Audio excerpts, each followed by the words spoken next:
it took my conversion to realize I need Jesus as my Savior.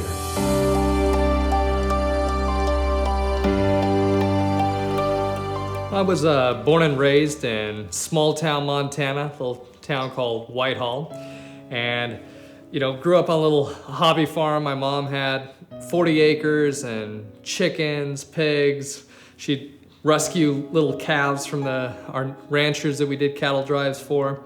And I really thought we were getting ready for the flood when I was growing up. We had about 2 of everything.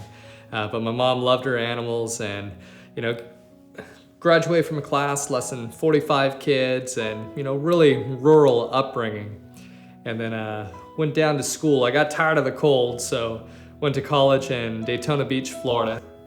Started partying a little bit more and, starting to live a lifestyle that I see now what wasn't the best. And then I went off to Texas, to Laughlin Air Force Base, and did my pilot training.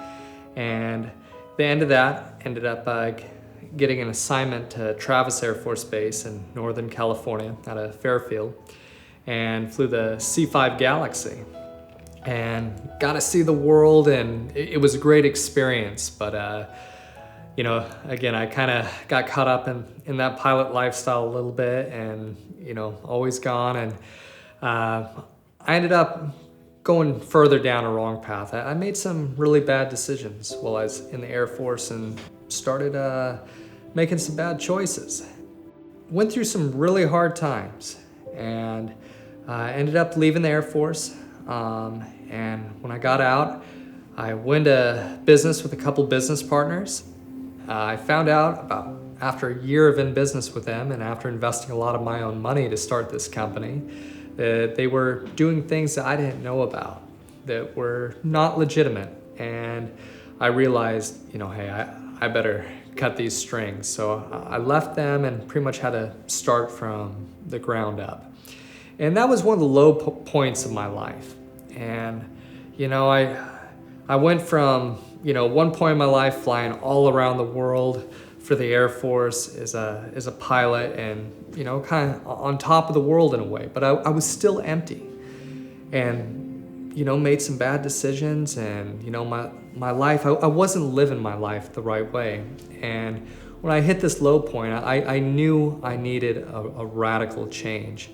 And that's when I really started further exploring, my faith, because the things of the world just, it never did anything for me. I never found any peace.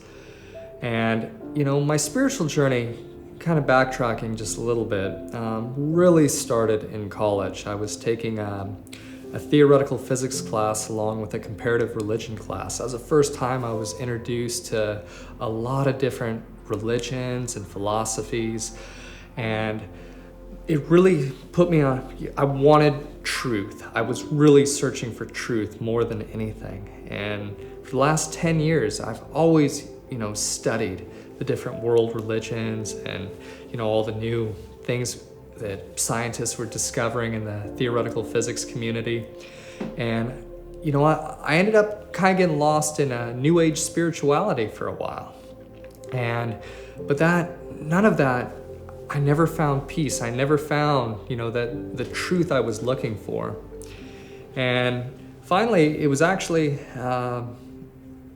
in 2013, I went to some classes on St. Teresa of Avila and the Carmelites, St. John of the Cross. I was shocked to find out that these mystics were in the Catholic faith. So during my journey, my relationship with Jesus, really began to increase. Especially one thing early on that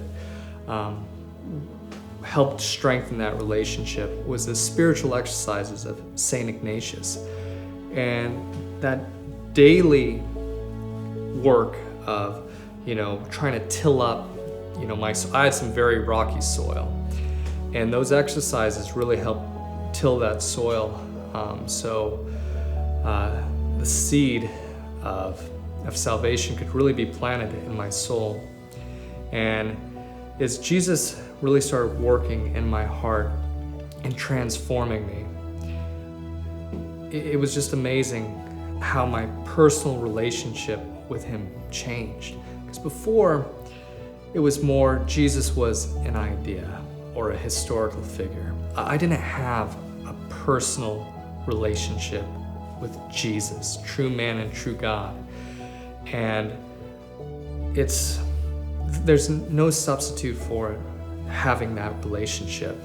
One of the biggest lessons that I've learned during my conversion process is that I couldn't save myself. I really was. I had that pioneer spirit from Montana that, hey, if I work hard and put my mind to it, if I just keep getting back up, I can achieve whatever I put my mind to. I could do everything on my own, even work out my own salvation on my own. And it really did. It took my conversion and my relationship with Jesus to realize that I can't do it on my own. No one can. I need Jesus as my Savior. He's the only one who can transform my heart, because my heart, it was shrouded by pride and arrogance. Because when you take that mindset that I did, that it's all me, I can do it, that's missing the entire point of this spiritual journey. And you can't have a real relationship, a true relationship with Jesus thinking like that. And as my spiritual journey progressed and as my relationship deepened, Jesus really taught me, how to love. And it was his love and his relationship that saved me.